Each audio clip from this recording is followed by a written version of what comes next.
ఓం మహాగణాధిపతయే నమః. ఓం గురుభ్యో నమః. ఓం శ్రీమాత్రయే నమః. అరుణాం కరుణాతరంగితాక్షీం ధృతపాశాంకుశపుష్పబాణచాపాం అనిమాదిభిరావృతాం మయూకైః అహమిత్యేవ విభావయే భవాని.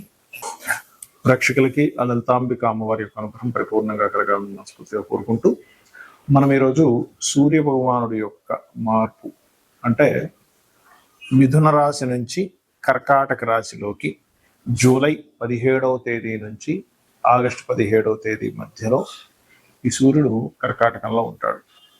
మరి సూర్య భగవానుడు జలరాశుల్లోకి ప్రవేశిస్తున్నాడు కాబట్టి ఎవరెవరికి 12 లగ్నాల వారికి ఎలా ఉండబోతుంది, ఏ విషయాల పట్ల జాగ్రత్త వహించాలి, ఎందుకంటే సూర్య రాశుల్లో కేతు ఉన్నాడు ఒకవైపు కాబట్టి ఎటువంటి మంచి ఫలితాలు ఉంటాయి, జాగ్రత్తలు ఉంటాయి, వహించాలి అనేటువంటిది చెప్తుంది. నేనైనప్పటికీ కూడా చెప్పిస్తుంది సాక్షాత్ లలిత అమ్మవారిగా భావిస్తూ ఒక్కొక్క లగ్నం గురించి, లగ్నం తెలియని వారికి రాశి గురించి మనం ఇప్పుడు తెలుసుకుందాం.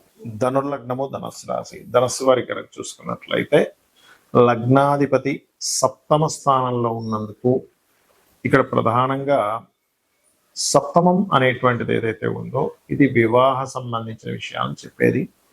మరియు రవి అష్టమంలో ఉన్నందుకు తండ్రి మూలంగా లేదా తండ్రి తరపు బంధువర్గం మూలంగా, తండ్రి సమానముల మూలంగా లగ్నాధిపతి సప్తమంలో ఉన్న మీరు యాక్సెప్ట్ చేస్తున్నా తండ్రి తరపు వారు, తండ్రి సమానులు, ఇంట్లో పెద్దవాళ్ళు దాని వల్ల వ్యతిరేకిస్తున్నారు. ఈ సంబంధం ఒప్పుకున్న వద్దు అనేటువంటివి ఇటువంటివి జరుగుతూ ఉంటాయి.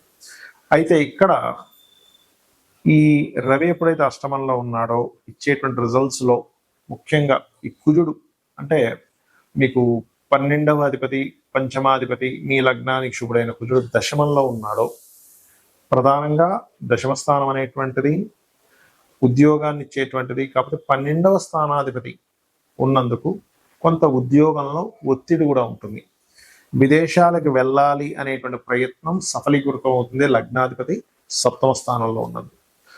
సంతానం కోసం కూడా చేసేటువంటి ప్రయత్నం సఫలీకృతం అవుతుంది. పంచమాధిపతి దశమ కేంద్రంలో పాపగ్రహాలకి కేంద్ర స్థానాలు చాలా మంచి ఫలితాలు ఇస్తాయి కాబట్టి మీరు చేసిన ఉద్యోగంలో స్ట్రెస్తో పాటు లీడర్షిప్ ఇవి ఇవ్వడము, సంతానం కోసం ఎప్పటి నుంచో ప్రయత్నం చేసేటువంటి వారికి లగ్నం మీద గురువు దృష్టి ఉండడము, మరియు ఈ కుజరాశుల్లోనే బుధరాశుల్లోనే కుజుడు గురువు ఉండడం, ఇవి సంతాన యోగాన్ని మరియు ఉపాసనా మార్గంలో ఉండేటువంటి వారికి ఉపాసన, ఎందుకంటే పంచమ స్థానం పైన కుజుడు దృష్టి ఉంది కాబట్టి కఠినంగా కొన్ని ఇప్పుడు మనకి చాతుర్మాస్య దీక్షలు అంటూ ఉంటారు. ఈ చాతుర్మాస్య దీక్షల సమయంలో కూడా వీళ్ళకి చక్కగా ఈ కుజుడు దశమంలో ఉన్నందుకు తోడ్పడతాడు. ఈ లగ్నానికి శుభుడే, అందులో ఎటువంటి సందేహం లేదు. అందులో ముఖ్యంగా cinema related, action related, creative related రంగాల్లో ఉండేటువంటి వారికి కూడా కొత్త అవకాశాలు వస్తాయి పంచమాధిపతి అయినందుకు కుజుడు. ఇక మీరు నిత్యము చేయవలసిన దేవతారాధన లక్ష్మీ నరసింహస్వామి యొక్క కరావలంబ స్తోత్ర పఠనం చేయండి.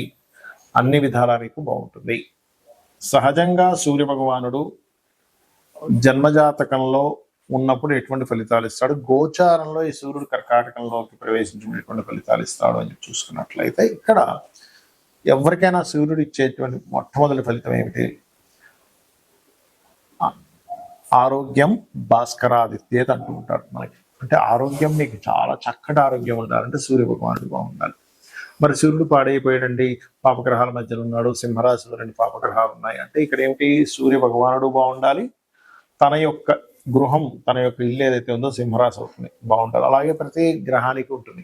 ఇప్పుడు కుజుడు ఉన్నాడు అనుకోండి, మేషము, వృశ్చికము, శుక్రుడికి వృషభము, తుల, బుధుడికి మిథునము, కన్య, కర్కాటకానికి చంద్రుడు, సింహానికి రవి, అదేవిధంగా ధనుర్మీనాలకి గురువు, మకర కుంభాలకి శని. ఇలాగా ఆ గ్రహము, ఆ యొక్క గ్రహం ఉండేటువంటి రాశిలో ఉండే ఆ గ్రహాలు ఎలా ఉన్నాయి చూసుకోవాలి.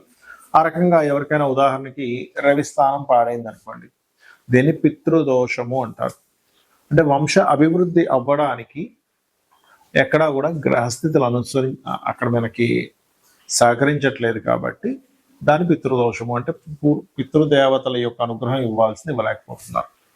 అందుకని సూర్య భగవానుడి విషయంలో ఈ పితృదోష సంబంధించిన పోవడానికి అమావాస్యలు మీరు పితృదేవతలకి స్వయం పాకము, బియ్యము, 2-3 రకాల కూరగాయలు, పప్పు, ఉప్పు మనం ఏదైతే వండుకోవడానికి సామాగ్రి ఉంటుంది. దాంతోపాటు కొద్దిగా దక్షిణ ఇవన్నీ తీసుకెళ్ళి పురోహితులకి అమావాస్య నాడు ఇస్తే కనుక చాలా మంచిది. గుర్తుపెట్టుకోండి, పితృదోషాలు పోతాయి దీనివల్ల. అలాగే మరొక విషయం ఏంటంటే, ఈ గోచారంలో ఈ రవి అంటే సూర్య భగవానుడు ఎప్పుడైతే కర్కాటక రాశిలోకి ఎంటర్ అవుతూ ఈ కేతువు యొక్క ఎనర్జీస్ ఎంటర్ అవుతున్నాడో ఎప్పుడూ కనీ విని ఎరుగనంత విపరీతమైనటువంటి వర్షాలు కలుగుతాయి. గుర్తుపెట్టుకోండి, కనీ విని ఎరగదు. బాబు ఏమిట్రా బాబు, అసలు ఇంత వర్షపాతం ఉందేమిటి, ఇంత అంటే వాటర్ రిలేటెడ్గా సంబంధించినవి. ఎందుకంటే ఇక్కడ కేవలం రవి జలరాశులు ఉండటం మాత్రమే కాదు, రవితో పాటు బుధుడు ఉన్నాడు. బుధుడు మంచివాడే కదండి అంటే అది వక్రిస్తున్నాడు. మరి వక్రిస్తే ఏమిటి, రవి బుధుడితో కలిసి ఉంటే ఏమిటి, వక్రిస్తే ఏమిటంటే ఇప్పుడున్న ప్లానటరీ పొజిషన్. ఎందుకంటే రవికి ప్రొసీడింగ్ హౌసెస్ అంటారు, మనకి నాడీ ఆస్ట్రాలజీలో ఉంటుంది. కేతు ఉన్నాడు, దాని తర్వాత కుజుడు ఉన్నాడు. ఈ ఎనర్జీస్ కూడా యాడ్ ఆన్ అవుతున్నాయి అక్కడ రవికి బుధుడు ద్వారా రవి ఉండేటువంటి జలరాశుల వల్ల. ఈ సంవత్సరం అధిపతి కూడా రవి కాబట్టి జల సంబంధించినటువంటివి మరింత పెరుగుతాయి. అంటే భారీ వర్షాలు పడటం, సునామీ లాంటి వరదలు రావడం, ఒక్కసారిగా సముద్రం ముందుకు వచ్చి కొంతవరకు నష్టం జరగడం, అంటే ఏదైనా జల సంబంధంగా.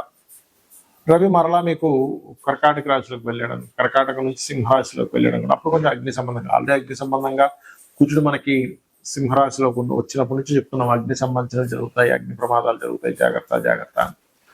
ఆ రకంగా అగ్ని సంబంధించినటువంటి విషయాలు అధికంగా జరుగుతూ ఉంటాయి. ఏది కర్కాటక నుంచి సింహంలోకి వెళ్ళాక. అయితే మరి ఎంతసేపు ఈ ప్రమాదం ఎలా అంటే ఏదైనా మంచి కూడా ఉందా అంటే, ఇక్కడ ఒక మంచి ఏమిటంటే సంవత్సరాల వరకు ఈ బంగారానికి సంబంధించినటువంటి విషయంలో కొంత కంట్రోల్ ఉంటుంది. ఇప్పుడు చూడండి, ఒక 6-7 నెలల్లోనే 60-70 వేలు ఉండేటువంటి బంగారం లక్షకు వచ్చి కూర్చుంది. అక్కడ తిరుగుతోంది, ఒక 2-3 వేలు పైకి పెరగడం, కిందకి తగ్గడం, అక్కడే తిరుగుతుంది. కొంచెం ఈ సింహంలోకి వచ్చినప్పుడు కొంచెం గ్రో అవుతుంది.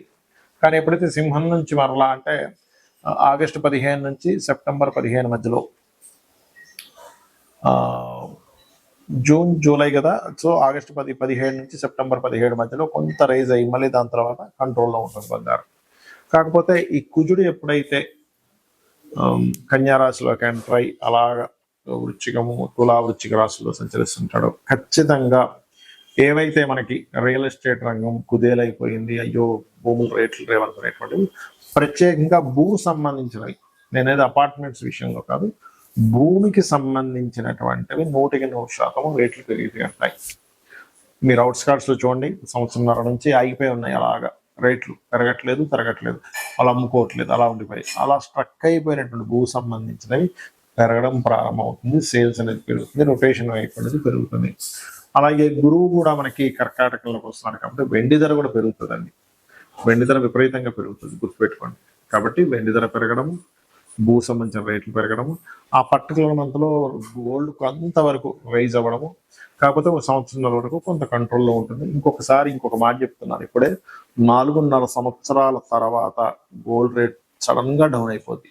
ఉన్న రేట్ కంటే 20-30% డౌన్ అయిపోద్ది, గుర్తుపెట్టుకోండి. అంటే ఇవన్నీ ముందుగా ఎందుకు చెప్తున్నా అంటే, ఆ సమయంలో కొంతమంది గోల్డ్ మీద ట్రేడ్ చేసే వాళ్ళు ఉంటారు, గోల్డ్ కొనుక్కొని ఇన్వెస్ట్మెంట్గా మార్చుకునే వాళ్ళు ఉంటారు. గోల్డ్ ఇప్పుడే కొనేసుకుందాము తర్వాత పెరుగుతుంది అనుకునే వాళ్ళు ఉంటారు. ఇప్పుడు పెరగదు అనుకున్నప్పుడు అనవసరంగా దాని మీద ఇన్వెస్ట్మెంట్ చేయడం ఎందుకు అనుకుంటుంటారు. గోల్డ్ కంటే కూడా నా బెస్ట్ సజెషన్ ఏంటంటే, ఇప్పుడు భూమి మీద పెట్టండి, this is the right time. ఇప్పుడు పెరుగుతుంది, మీరు ఇప్పుడు పెట్టినట్లయితే ఒక రెండు సంవత్సరాలు 3 చూసుకుంటే డబుల్ త్రిబుల్ అయ్యే ఛాన్సెస్ 100% ఉంది. కాబట్టి ఈ యొక్క పని చేయండి, ఖచ్చితంగా మీకు బాగుంటుంది. శ్రీమాత్రే నమః.